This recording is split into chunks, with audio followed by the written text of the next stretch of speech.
Programme मद्दे मुकाबिल में खुश आमदेद। मैं हूं रबिया एहसन और मेरे साथ मौजूद है आमिर मतीन और रऊफ लास्ट्रा। और आज के प्रोग्राम में जिन टॉपिक्स पे हम बात करने जा रहे हैं उसमें सबसे पहले इमरान खान का इस्लामाबाद पर चढ़ाई के लिए तैयारी शुरू करने का हुक्म, इत्तेहादी हुकूमत से जल्द इलेक्शन का मुतालबा वरना नताइज भुगतने के लिए तैयार रहने की वार्निंग दे दी, गिरफ्तारी के लिए तैयार, इदारों पर तनकीद उनकी बेहतरी करार दे दी, हरीपुर जलसे में इमरान खान की हुकूमत के खिलाफ ताबड़तोड़ हमले। इसके अलावा बात करेंगे इमरान खान को एक ही दिन में कई रिलीफ, फिर भी इदारों पर तनकीद मुसलसल जारी। इलेक्शन कमीशन ने साबिक वज़ीर-ए-आज़म इमरान खान के खिलाफ पीडीएम का तोशाखाना रेफरेंस गैर मुअस्सर करार देकर खारिज कर दिया। इमरान खान फैसलाबाद और लाड़काना से ज़िमनी इंतखाब लड़ने के लिए अहल करार। सुप्रीम कोर्ट ने ओवरसीज वोटर्स के लिए दरखास्त पर एतराज़ात खत्म करके समाअत के लिए मुकर्रर करने का हुक्म दे दिया। इसके अलावा बात करेंगे मुल्क भर में सैलाब से तबाही जारी, शहरी सड़कों पर आ गए। मुल्क भर में बारिशों और सैलाब की तबाहकारियों के दिल दहला देने वाले मनाजिर सामने आ गए। मुतादिद मकानात गिर गए, फसलें तबाह हो गईं, मवेशी बह गए, सैलाब मुतासरीन मदद के मुंतज़िर। आमिर साहब, स्टार्टिंग फ्रॉम यू, ये तमाम टॉपिक्स हैं जिसके ऊपर हम आज बात करने की कोशिश करेंगे, लेकिन सबसे पहले जो इमरान खान का हरीपुर जलसा और वहाँ पर उन्होंने जो अगेन एक स्पीच की जिसमें बहुत ज़्यादा तनकीद थी, बहुत ज़्यादा, लेकिन एक ये भी बात थी कि उन्होंने कहा कि जब मैं इदारों पर तनकीद करता हूँ उनकी बेहतरी के लिए करता हूँ, मैं रिस्पेक्ट करता हूँ इदारों को, ऐसी बात नहीं है? मुझे दो तीन चीज़ें हैं। एक तो उनके जलसे कंसिस्टेंटली जो है ना वो बड़े हो रहे हैं, चाहे छोटे शहर में करें चाहे बड़े शहर में ही करें, तो इसमें तो कोई शक नहीं रह गया कि इस वक्त वो अपनी अवामी मकबूलियत के अरूज पे हैं और उसमें कोई कमी नहीं आ रही। दूसरा, मुझे आज वो नज़र आया कि उन्होंने सियासतदानों पे बड़ी जो है तनकीद की, मगर इस्टेब्लिशमेंट में थोड़ा सा पीछे हटे हैं। वो जो पहले दरमियान में थोड़ा सा जो ज़्यादा एग्रेसिव थे वो उस तरह का एग्रेशन नहीं नज़र आया, और उसकी वजह समझ भी आती है कि वो अभी भी उस नहज पे नहीं पहुँचे हैं कि वो लड़ाई कर सकें। और उनके ख़िलाफ़ एक ऑनस्लॉट जारी है कि जो रोज़ ये दहशत गर्दी के और गद्दारी के पर्चे इस तरह हो रहे हैं जिस तरह रेवड़ियाँ बांटी जाती हैं। तो मैं समझता हूँ कि ये जो है ना पाकिस्तान की सियासत एक डिसाइसिव फेज़ में जा रही है। ये 75 साल से ये मसला सिविल और मिलिट्री की ये कशमकश रह रही है, तो अभी जो भी इसका नतीजा निकलेगा ये शायद ये मसला एक किसी नतीजे पे पहुँचे। गुड और बैड अभी नहीं बताया जा सकता, पर ये मुझे लगता है अपने डिसाइसिव क्लाइमेक्स पे आया हुआ है। और ये मसला अब जो है ना कहीं, क्योंकि तमाम मॉडल यहाँ पे फ़ारो सियासत में जो पढ़ाए जाते हैं निज़ाम सल्तनत वो ट्राई हो चुके हुए हैं, तो अब देखना है कि क्या मॉडल बनता है। कि वो जो बेनज़ीर साहबा कहती थी ना, न्यू सोशल कॉन्ट्रैक्ट क्या इवॉल्व करता है, इर्तिकाई तौर पे क्या अमल आता है। और इमरान खान के लिए मैं समझता हूँ एक जो है ना उनके जो वर्कर्स का तो शायद दिल टूट जाए, मगर एक अच्छा ट्रेनिंग हो रही है, क्योंकि उनको 21-22-23 साल अब हो गए हैं, मगर उसमें उन्होंने अपोजिशन की ट्रेनिंग नहीं ली थी। वो 2 दफ़ा जब भी असम्बली के मेंबर्स बने वो असम्बलियों में गए ही नहीं, उन्होंने कमेटियों की मीटिंग नहीं अटेंड की। मैं आप साहब हम बड़ा हमेशा ये कहते रहते कि इनको बैठना चाहिए था, और अब जब मौका मिला था अपोजिशन करने का, और हमारा शुरू से स्टांस है कि बैठते हाउस के अंदर, तो शायद अभी ये सियासत भी डिफरेंट होती। ये बिल्कुल उनको इन्होंने एक जो खुली छुट्टी दे दी, तो ये नहीं देनी चाहिए थी। तो ये जो अपने दौर का वो बड़े आसानी से ही कह के बच गए हैं कि जनाब वो मेरे दौर पे जो था वो तो एजेंसियां करा रही थी और वो न्यूट्रल्स करवा रहे थे, मुझे तो बिल्कुल ही मुझे ही वो खबरें करा रहे थे।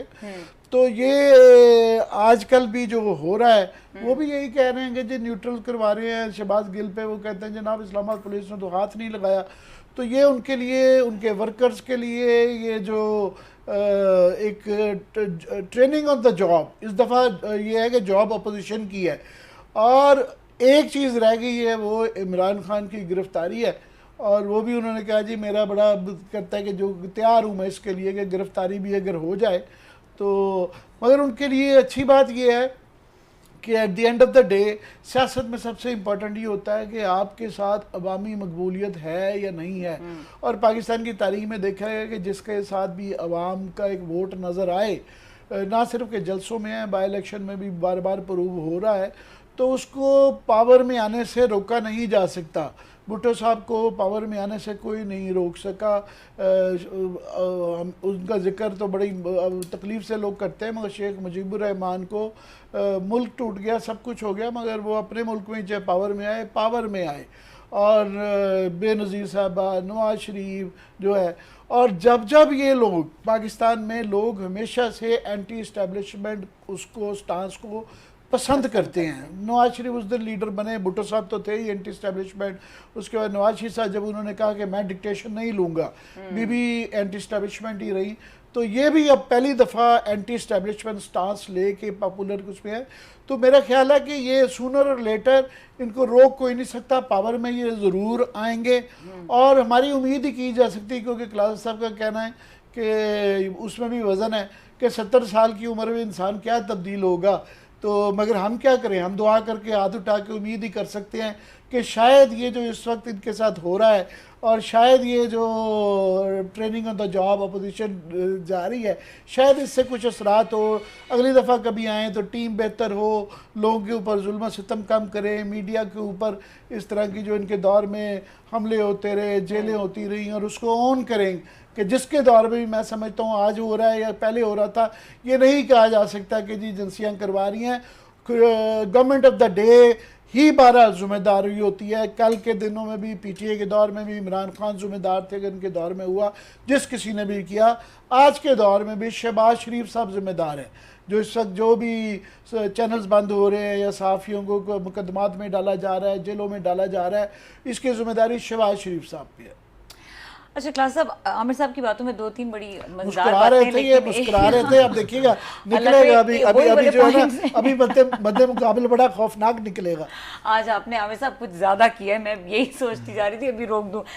एक आमिर साहब ने बड़ी इंपॉर्टेंट बात की कि डिसाइसिव स्टेट पे है ये जो और ऑपोजिशन की बात कर रहे थे आमिर साहब कि इमरान खान ऑपोजिशन कर रहे हैं, उनकी ट्रेनिंग हो रही है। इनफॉर्मल ऑपोजिशन है ये, अभी भी फॉर्मल ऑपोजिशन तो नहीं। अगर फॉर्मल ऑपोजिशन करते तो आमिर साहब वाली बात, हालात कुछ मुख्तलिफ होते, इतना जंगो जदल ना होता। ये जो डिसाइसिव स्टेट वाली बात है, आपको लगता है कि ये कहीं जाकर ये इसका कुछ निकलेगा, या बस इसी तरह इधर उधर साफ छुपते भी नहीं, सामने आते भी नहीं, यही कुछ होता है? ये जो लफ्ज़ है ना, दो इस मुल्क को ट्रक की बत्ती के पीछे लगाने वाले काम है, उनमें एक लफ्ज़ वो भी है कि पाकिस्तान तारीख के इंतहाई नाजुक मोड़ पर खड़ा हुआ है। ये मतलब हम सुनते सुनते बूढ़े हो गए, हमारे बाल सर के चिट्टे सफ़ेद हो गए। ये बात सुनते सुनते मुझे याद है, जब से होश संभाले मुल्क को नाजुक हालात में देखा है, ख़तरनाक हालात में देखा है। और एक और लफ्ज़ जो मतलब इंग्लिश क्लास को बड़ा अच्छा लगता है, वो बड़ा इंतहाई खूबसूरत लफ्ज़ है, वो डिफाइनिंग मूवमेंट। उर्दू में कहते हैं नाजुक हालात से गुजर रहा है मुल्क, और इंग्लिश में कहते हैं डिफाइन। बड़ा खूबसूरत फैंसी वर्ड है। मैंने वैसे कहा कि डिसाइसिव मोड पे आ गया, फैसला कट्टा निकल जाएगा। चलो तीसरा ये ऐड कर लें, ये हमारा आपने डिसाइसिव मूवमेंट आ गया है कि फैसले की घड़ी आप बची। अच्छा, इसका मकसद क्या है? लोगों को जरा एहसास दिलाना कि यू आर इम्पोर्टेंट। आप इस वक्त तारीख के बड़े अहम मोड़ पर खड़े हुए हैं, आपने मुल्क की किस्मत बदलनी है। आपने सारा बैठ के सारे किस्मत जो है ना, हर वहाँ पे इंडिविजुअल जो जलसे में खड़ा हो या हमारी गुफ्तगू सुन रहा हो ना, तो मैं कहूँ बड़ा डिफाइनिंग मूवमेंट है या आमिर साहब वाला डिसाइसिव मूवमेंट है। अपने आप को बंदा ना थोड़ा इंपॉर्टेंट समझता है कि मुल्क की तकदीर मेरे हाथ में आ गई, बस मैंने ठीक कर देना है, यही लम्हा है, बस मुल्क बदल गया, अभी मैं जाऊँगा सारी चीज़ें ठीक कर दूँगा। अब चीज़ें ठीक होने वाली हैं। अब जरा सुने, इन्होंने कहा इमरान खान साहब सीखने के अमल में है। आज उन्होंने मीडिया पर क्या तबरा पड़ा है, सुना है आपने? ये कह रहे हैं कि वापस आएंगे इक़्तिदार में, मीडिया के साथ बेहतर रहेंगे। सुने आज आपने उनकी गुफ्तगू? मैंने कहा मैं दुआ उठा के कर सकता हूँ, मुझे सर मैं बता रहा हूँ ये सारी फेकिंग होती है। अच्छा पॉलिटिशियन होते जो फेकिंग करे, जो जितना बड़ा अदाकार होगा, एक्टर होगा, वो सबसे ज़्यादा कामयाब होगा। आज उन्होंने बैठ के वही मीडिया पे तबरे पड़े हैं, उन्होंने अपनी टीम को उन्होंने मैसेजेस दिए हैं लोगों को, ये लिफाफे हैं, ये पैसे खाते हैं, ये चोर हैं, डाकू हैं, उनके साथ खड़े हुए हैं। इनके जो हिस्से के चोर डाकू हैं उनके साथ अगर खड़े हो जाएं तो आप ठीक है। चौधरी परवेज लाई कोई डाकू ये कहते थे, हम तो नहीं कहते थे, मैंने कभी डाकू नहीं कहा, खान साहब कहते थे, अब वो साथ मिल गए हैं। सो खान साहब ने कोई सबक नहीं सीखने। आजकल वो उन जर्नलिस्टों से मिल रहे हैं, मुलाकातें कर रहे हैं, मुझे हैरानी हो रही थी, जिनका वो नाम सुनना नहीं पसंद करते थे, जिनको उन्होंने जीना हराम करवा दिया था, जिनके उन्होंने पता नहीं क्या कुछ करवाया था, आजकल मुलाकातें हो रही कि ज़रूरत पड़ गई है। सो ज़रूरत पड़ने पे खान साहब सारे काम कर लेंगे जो उन्हें ज़रूरत उनको आके पढ़नी चाहिए। मसला आज एक और थी, आमिर साहब ने थोड़ा सा हिंट करवाया है, उसको ज़रा उसकी तफसील को उसको मैं तफसील बताता हूँ, मेरे पास जो थोड़ी सी कुछ डिटेल्स भी हैं। इन्होंने सिर्फ पकड़ा है, पकड़ के छोड़ गए हैं। आज खान साहब ने, क्योंकि उन पर तलवारें लटक गई हैं 2-4, वो समझदार हैं, वो बिल्कुल वो चीज़ को बड़े अच्छे तरीके से समझते हैं, दबाव आए तो पीछे भी हटते हैं। 3 तलवारें लटका दी आज उन पर। एक कल दहशतगर्दी की अदालत में पेश होना है उन्होंने, नंबर 1। नंबर 2, उन पे यहाँ पे नाअहली की तलवार लटक गई है इधर इसमें इस्लामाबाद हाई कोर्ट ने जो वहाँ पे उन्होंने उनको कंटेम्प्ट ऑफ कोर्ट में बुलाया हुआ है, वो चलो तोशा खाना वालों साइड पे हो गया। आज उन्होंने कहीं पे एस्टेब्लिशमेंट का नाम नहीं लिया, कोई न्यूट्रल का नाम नहीं है, कोई तकरीर में जिक्र नहीं। आज जो फोकस था सारे का सारा वो जरदारी साहब, वो मौलाना साहब और साथ में ये हो गए शहबाज शरीफ साहब और नवाज शरीफ साहब, जो 3-4 लोग हैं, उनको रगड़ा दिया और ठीक रगड़ा दिया जो हम ये कहते हैं। अब ये मैसेज क्या भेजा गया आज एस्टेब्लिशमेंट को कि जब तक एस्टेब्लिशमेंट ने बड़ा एस्टेब्लिशमेंट बड़े तरीके से उन्होंने आज इनको घेरा डाल लिया कि भाई साहब अब बोल के दिखा, अब बात करें। अब आज मौका था ना, वो रगड़ा लगाते उनको एस्टेब्लिशमेंट को, नहीं लगाया उन्होंने। आज शहबाज गिल का जिक्र भी नहीं है, आज किसी और का जिक्र भी नहीं हुआ। रीज़न अब उन्हें यह लग गया है कि जनाब कि मैंने कोई बात नहीं करनी जब तक ये मेरे कोई ये केसेस के फैसले हैं वन वे द अदर, ये फैसले वहाँ पे नहीं होते। अच्छा। सो आज उन्होंने बड़ी समझदारी से तमाम लोगों को निकाल दिया है उसमें से, उसका जिक्र ही कहीं पे नहीं है। ये टोन जो आज उन्होंने वो की है, ये इसलिए साथ में एक मैसेज दिया है अपनी सोशल मीडिया टीम को, और उससे एक एडमिशन भी है, ज़रा जहन में रखिएगा, एडमिशन भी है कि जो कैंपेनें चलती रही हैं, फ़ौज के खिलाफ चली हैं, ISPR के खिलाफ चली हैं, या लसबेला के वो जो शहीद थे हेलीकॉप्टर के उसमें जो चली गई, क्या कहा है उन्होंने अपनी सोशल मीडिया टीमों को कि अपने कौमी इदारों को आपने कुछ नहीं कहना। ज़रूरत आपको क्यों पेश है ये इसकी? मतलब ये कहना कौमी इदारों को आपने हिट नहीं करना, कौमी इदारों में बात नहीं करनी, मतलब कर रहे थे ना आपके वर्कर जो हैं, आपके सोशल मीडिया एक्टिविस्ट हैं, आपकी टीम जो फिर आपकी बात सुनती है ना, ये वो तो फिर जो आपको मुखालफिन कह रहे थे कि इदारों पे अटैक्स हो रहे हैं, आज उन्होंने कहा कि आपकी तनकीद अगर होनी भी चाहिए तो वो तमीरी होनी चाहिए। अब ये क्या मैसेज आपने दिया है अपने क्राउड को, जो वहाँ पे बड़ा अच्छा क्राउड था, चार्ज क्राउड था, इसमें कोई शक नहीं। जैसे आमिर साहब ने कहा बड़े जलसे हैं, सब कुछ है अपनी जगह पे। सो इमरान खान साहब ने बड़ा स्मार्टली प्ले किया है। उन्होंने एस्टेब्लिशमेंट को मैसेज भेजा कि मैं आपको अभी कुछ नहीं कह रहा, अगर कोई तलवार मेरे पे आप लटका भी रहे हैं ना, मैं शहबाज गिल पे भी कोई बात नहीं की, उन्होंने कोई टार्चर की बात नहीं है, कोई जिक्र नहीं है, क्योंकि पहले तो वो इल्ज़ाम लगा रहे थे कि पिंडी वालों का काम है, आज वो भी गायब हो गए, उसमें से हो गए। साथ में उन्होंने उनके वो जो पहले न्यूट्रल और उन पे आके अच्छा खासा पिछले दिनों तकरीर सुनी उन्होंने, खासी 2-3 दिन पहले उन्होंने खासी सख्त उन्होंने तकरीर की थी। अच्छा, उन पे हुआ पर्चा हुआ सारा, या जो इन्होंने गुस्सा निकाला था, नए नाम भी निकाले थे 0 पॉइंट पे, आपने सुना होगा वहां पे, आज वो भी गायब हो गया। तीसरा मैसेज भेजा कि मैं चुप हूं और मेरी सोशल मीडिया टीमें भी चुप हैं, अगर मुझे नाअहल किया गया तो फिर हम देखेंगे। सो खान साहब ने बड़ा स्मार्टली तरीके से उन्होंने उनको दरमियान में से निकाल दिया, और एस्टेब्लिशमेंट आज बड़ी खुश होगी कि जो हमने 3-4 स्टेप्स लिए थे खान साहब को ज़रा उनको ठंडा करने में, वो काम दिखा रहे हैं। दूसरी बात यह है कि इस वक्त इमरान खान साहब की कोशिशें की जा रही हैं अभी भी कि फैसल वाडा साहब जो हैं, वो जो मेरी इतला थी, वो पहले मैंने बताया था परवेज़ खटक साहब हैं, वो जो हैं वो मुसलसल एक्टिवली इन्वॉल्व हैं इस प्रोसेस में। परवेज़ खटक साहब के बारे में कहा कि उन्होंने हाथ खड़े कर दिए। अच्छा। उन्होंने कहा भाई साहब मेरी इतनी ही औकात थी, मैंने कोशिश करके देखे, 2 दिन खान साहब चुप करते हैं, तीसरे दिन उधर से बात होते हुए जो ये हो जाती है, पिंडी से हो जाती है, चौथे दिन ये कर देते हैं, तो मैं नहीं करता, लेकिन मैं ये जिम्मेदारी नहीं ले सकता, मैं नहीं ले सकता, वो दरमियान में से निकल आएंगे। लेकिन फैसल वाडा साहब जो हैं, जो मेरी इतलात है, वो अभी तक डटे हुए हैं, अपने महाज जंग पे डटे हुए हैं कि नहीं जनाब कि मैं जो 2 बड़े बड़े लोग हैं ना, इनके दरमियान मैं सुलह करवा लूंगा, मैं कोई ब्रिज करा लूंगा। अब लगता ये है, मैं थोड़ा सा I tend to believe in it, जो मुझे कुछ ज़राए बता रहे हैं। खान साहब की जो आज वाली तकरीर है, इससे पहले मैं कल देख रहा था उस फैसल वाडा साहब की वो आ रही थी, इमरान खान साहब के साथ मुलाकात की पिक्चर देखी मैंने, वो भी आ रही थी। इट मीन्स कि खान साहब भी फैसल वाडा साहब के जरिए मैसेजिंग कर रहे हैं, वो भी उन्हीं के जरिए मैसेजिंग इनको भेज रहे हैं कि दरमियान में कोई थोड़ा सा वो किया जाए, कोई मतलब कॉमन ग्राउंड्स जो है ना हम ढूंढे जाए, जिसका पहला मेरा ख्याल बिग इंडिकेशन जो है ना आज आपको हरिपुर के जलसे में नजर आए। लास्टली आमिर साहब कुछ कहना चाहते हैं, मुझे लग रहा है उनके उससे। लास्टली मैंने मेरे वहाँ अमेरिका में ना, मैं वहाँ पे अच्छे खासे दोस्तों से मेरी बहस होती रही है, ऑफ कोर्स होती थी वहाँ पे। मैंने एक बात की, उनके बहुत बड़े लोग फ़ैन हैं उनके, बहुत बड़ा पसंद करते हैं खान साहब को। मैं एक बात अपने खान साहब को बताएं, मैं हम थोड़े से लेमैन टाइप हैं, इकानमी को और मुल्क को उतना नीचे जाने दें जितना कल को अगर इनको मौका मिले ना वापस आने का, तो ये उसको पुल आउट कर सके। मैंने कहा ये जहन में रखें। उन्होंने इसका क्या मतलब है? मैं क्या अगर इकानमी को आप इतना यहाँ गिरने देंगे कि अब मुमकिन है खान साहब 3 महीने बाद वज़ीर आज़म बन जाए, 4 महीने बाद, 6 महीने बाद, तो पता ये चलेगा खान साहब अब उस इकानमी को उस लेवल पर वो चली गई है, या इन्होंने कहा था कि जाने दें कि अब उसको ये खुद रिकवर नहीं कर पाएंगे, और 3 महीने बाद लोग इनके खिलाफ इकट्ठे हो जाएंगे, अब आप ठीक करके दिखाएं, आप तो कहते थे मैं तो जहाँ पे आके कृष्ण में करूँगा। आज उन्होंने तकरीर की कतर को, सऊदीज़ को, चाइनीज़ को क्या मैसेज भेजा उन्होंने कि पाकिस्तान की मदद ना करें। अगरचे वो ये कह रहे थे चोर हैं, डाकू लूट के ले जाएंगे पैसे, ये कह रहे थे। चोर डाकुओं को तो कोई फ़र्क नहीं पड़ना, ना जरदारी साहब को पढ़ना है, ना इनको पढ़ना है, ना शहबाज शरीफ साहब को, तो ना नवाज शरीफ साहब को, ये तो पहले उनके बकौल बाहर बैठे हैं, पहले भी बड़ा पैसा है। अगर इस मुल्क का पहले ही डॉलर आपका 230 तक 45 तक पहुंचा है, आपको ऑलरेडी IMF की अभी आपको डील मिलने वाली है कुछ, अगर वो नहीं मिलती, सऊदीज पैसे नहीं देते, कतरी अभी $3 बिलियन की इन्वेस्टमेंट कह रहे हैं, ये पैसा नहीं मिलता। जो मैसेज आज आपने भेजा है उनको कतरीज को कि जनाब, या उनको सऊदीज को, या जो भी पाकिस्तान की मदद करें, चोर डाकू इनको ना मदद करें, who is going to suffer? Imran Khan साहब को कोई फर्क नहीं पड़ना, जरदारी साहब को, इनको किसी को कोई फर्क नहीं पड़ना। The people will suffer. आपका डॉलर फिर आप पे दबाव आ जाएगा, आपको कोई बारिंग नहीं कर सकेंगे, लेंडिंग नहीं होगी, आपकी इकानमी तो फिर दोबारा जाकर ज़मीन पर जा लगेगी। सो खान साहब ज़रूर तनकीद करें, जो करते भी हम भी अप्रिशिएट करते हैं, लेकिन अगर आप इस मुल्क के रियासत के अगर लार्जर इंटरेस्ट नहीं देख रहे अपने ज़ाती गुस्से में, तो ये फिर मुल्क से मोहब्बत नहीं है जिसकी आप दावा करते हैं कि इस मुल्क, कौम और पाकिस्तान को मैंने ग्रेट बनाना है। फिर इन बातों से नहीं बनने वाले। आप इंटरनेशनल लेवल पे, मतलब कभी कांग्रेस ने कहा है कि मोदी साहब के साथ उनका मसला चालू, कभी उन्होंने इंटरनेशनल कम्युनिटी को मैसेज भेजे हैं कि इंडिया के साथ आप फलां डील ना करें, इंडिया के साथ ये पैक्ट ना करें, इंडिया को आप तेल ना दें, या इंडिया को आपको वहाँ बेल आउट पैकेजेस ना दें, या वट जो भी रिलेशनशिप है, आप ये सारी चीज़ें जो है नेशनल लेवल पे ज़रूर रखें। लेकिन जहाँ पे कंट्री है, इकॉनमी है, 22 करोड़ लोग हैं, ये जो अगर आपको आज कतर, सऊदी, UAE, चाइनीज़ ये बेल आउट नहीं करते तो आपकी इकानमी ज़मीन पे जा लगेगी। ये लोग जो आपके जलसों में बैठे, मान लिया हुकूमत के खिलाफ हो जाएंगे, लेकिन दे विल सफ़र। ऑलरेडी आपके सैलाब की वजह से लोगों के पास पैसा नहीं है, किसी को 4 पैसे दें जय आप उनकी मदद कर लें। अभी आप देख रहे हैं लोग डोनेशन नहीं कर रहे, क्यों?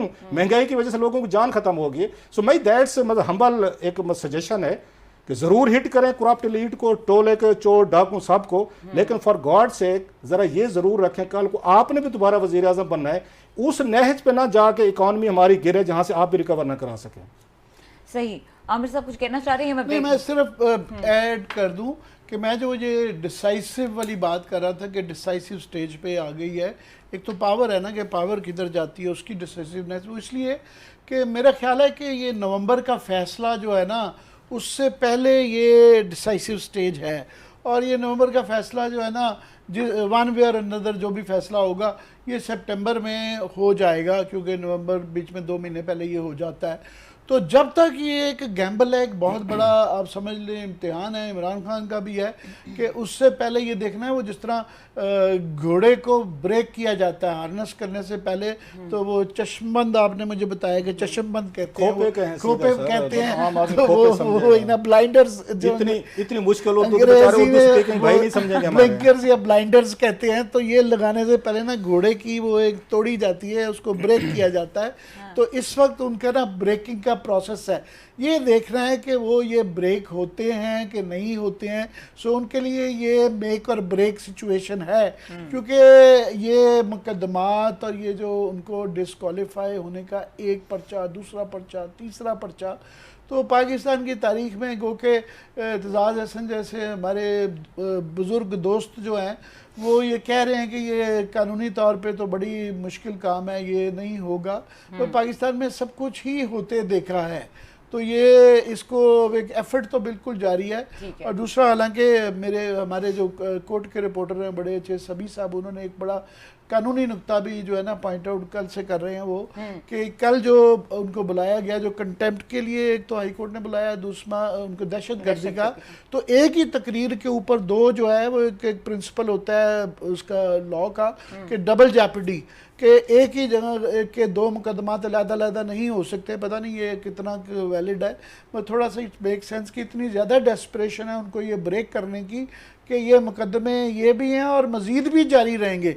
सो महीने 1.5 में ना कट्टी कट्टा मुझे लगता है कि निकल जाएगा। अब थोड़ा सा हालांकि हमने इस्लाह पे जाना है, जो नवंबर वाली उन्होंने बात की है ना, कुछ उस पर थोड़ी सी मैं बात करना चाहूँगा। जी नवंबर ब्रेक में फिर इस्लाह पे बात भी करेंगे। ठीक है, नवंबर के हवाले से ही बात करेंगे और ब्रेक का वक्त हो रहा है, हमारे साथ रहिए।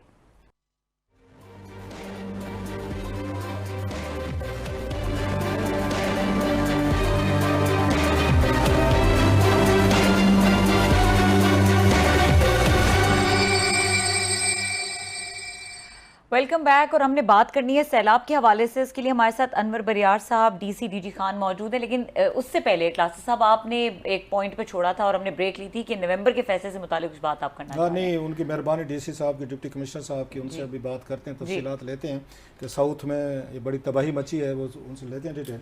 लेकिन अभी जो उन्होंने बात की, हालांकि इस पर पूरा प्रोग्राम किसी वक्त करेंगे, जस्ट 1-2 मिनट में मैं इसको ख़त्म करता हूँ, कि वो खान साहब ने खुद भी तकरीर में कहा था, जी मेरे पे इल्ज़ाम लगता था कि शायद मैं जनरल फैज साहब को आर्मी चीफ लगाना चाहता था, तो मेरी तो कोई प्रायोरिटी नहीं थी, मैं तो किसी को भी लगा देता। इस तरह की बात उन्होंने खुद की है, मैं लिहाजा कह देता हूँ। तो अभी भी आज वाली तकरीर भी देखें तो उनका जोश जज्बा ये है कि हम इस्लामाबाद में चढ़ाई करेंगे, चारों तरफ से घेरा डाल लेंगे। तो मुझे तो पुराने दौर के ना वो याद है, अफगानिस्तान से, सेंट्रल एशिया से, वो पता नहीं कहाँ से वारियर दिल्ली को घेरा जाता था, पानीपत में लड़ाई होती थी। पानीपत वाली, मुझे तो आज यही लगा कि पानीपत का मैदान ना गर्म करने वाले हैं कि इस्लामाबाद जो है ना कोई दिल्ली टाइप है जिसको पानीपत का मैदान है, और चारों तरफ से घेरा डाला जाएगा। इधर कश्मीर से इनके फौजी जवान आएंगे, मतलब है उनके जाल आएंगे, आगरा से, मीरठ से, इधर से, पानीपत से, इधर से। अच्छा, मुल्तान से भी चल पड़ते थे, आपको तो उस वक्त गवर्नर होते थे, वो भी फौजें लेके इधर अफगानिस्तान से आ रही हैं, सेंट्रल एशिया, पूरा घेरा डाला जा रहा है जनाब दिल्ली को। और पानीपत के मैदान में खूनखार जंग लड़ती थी। मुझे तो खान साहब ने उसी तरह का मंजर उन्होंने खींचा कि गिलगित से भी फोर्सेज आ रही हैं जनाब, केपी से भी आ रही हैं, इधर कश्मीर से भी आ रही हैं। चौधरी परवेज अली साहब एक रथ पे, हाथी के रथ पे चढ़ के ना वो लेकर आएंगे और इस्लामाबाद को गिराएंगे।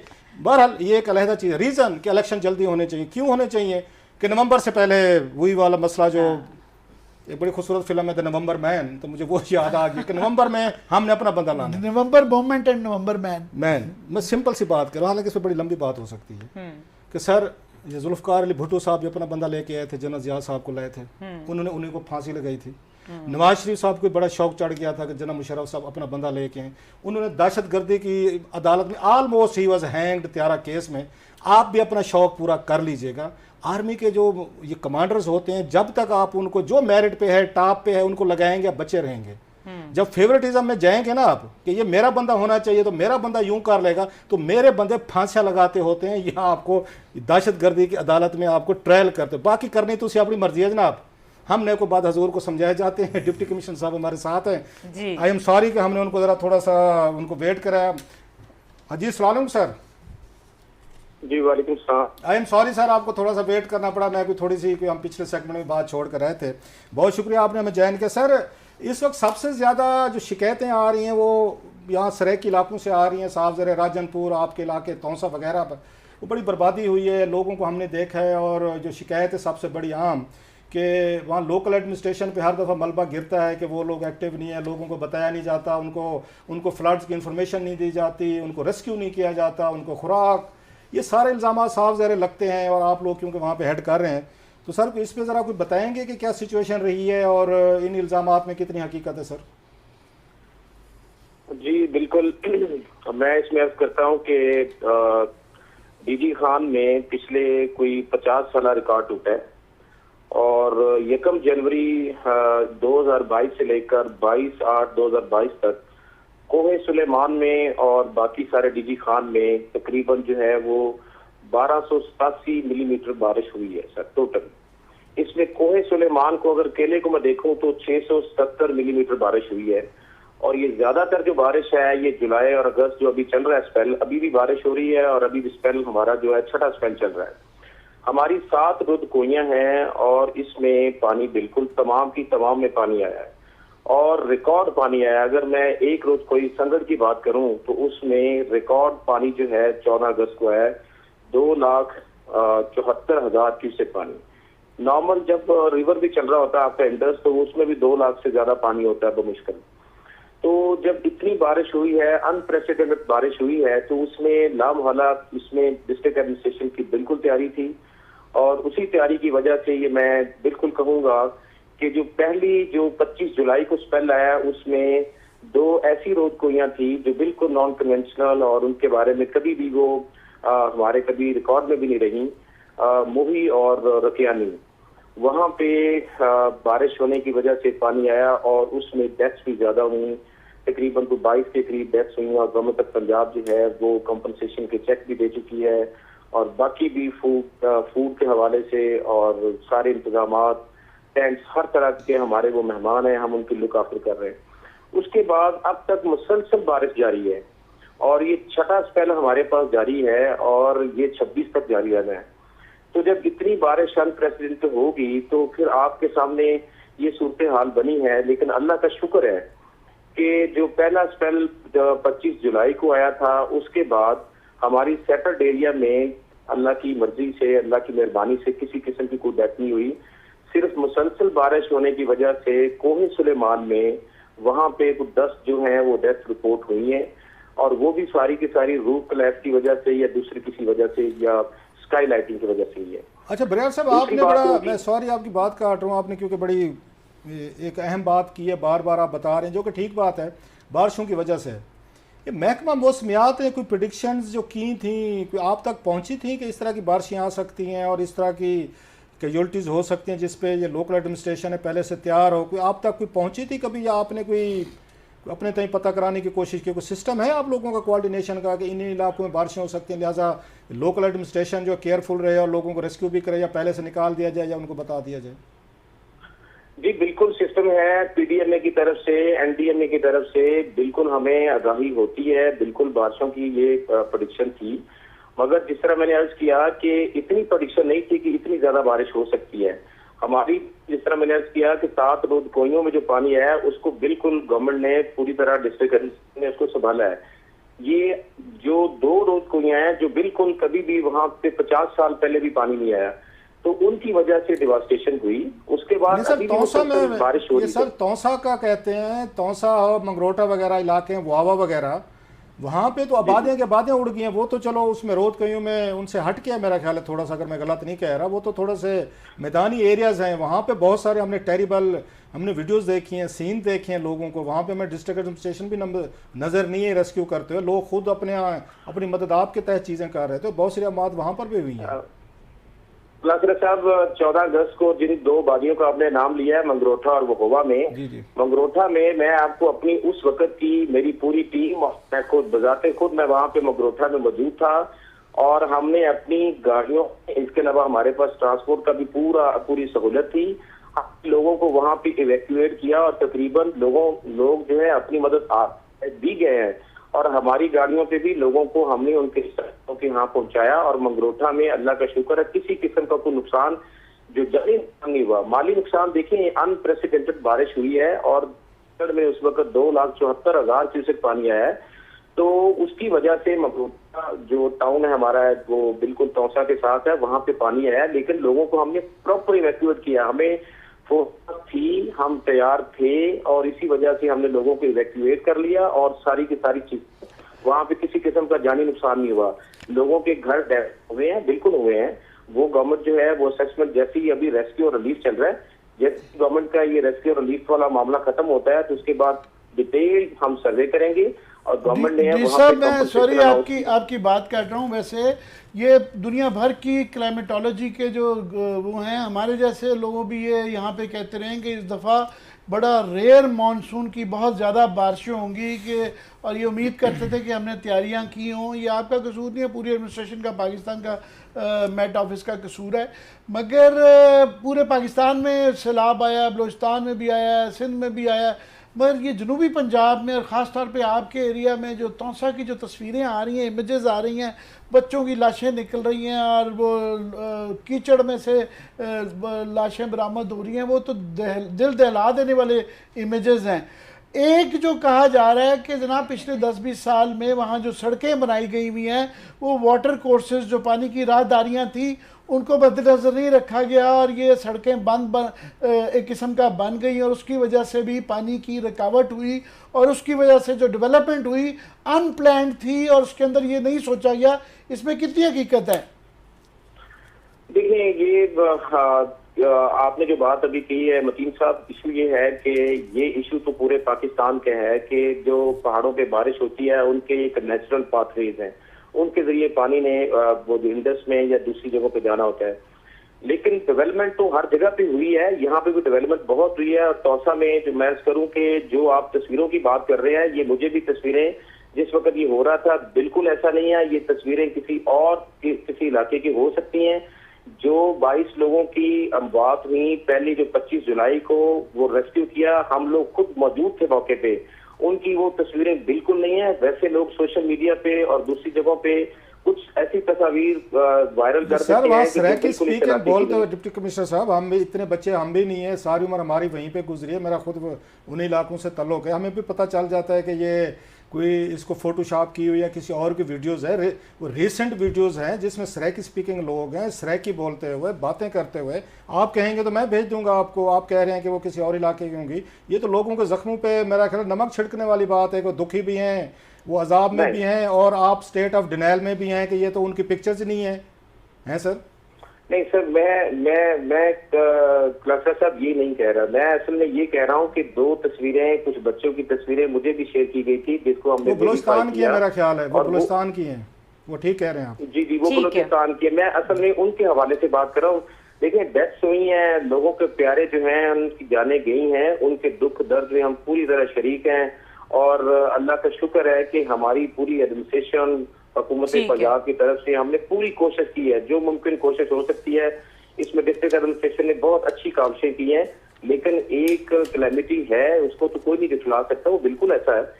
अभी तक जो है 25,643 हम फूड हैम्पर्स भी दे चुके हैं, 10,734 हमारे टेंट्स भी जा चुके हैं, 15 हमने खैमा बस्तियां भी बनाई हैं।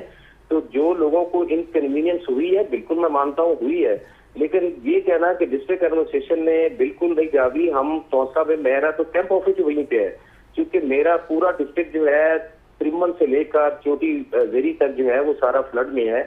तो इसमें डिस्ट्रिक्ट एडमिनिस्ट्रेशन की मैं कोई तारीफ इस ठीक है डीसी साहब, बहुत शुक्रिया। वैसे माजूद इनकन्वीनियंस नहीं खाली हुई, उनके सर्वाइवल की बात है, मामला थोड़ा सा बहुत ही संगीन है। बहरहाल शुक्रिया, आपने प्रोग्राम में वक्त दिया और प्रोग्राम देखने के लिए शुक्रिया। इजाजत दीजिए, अल्लाह हाफिज।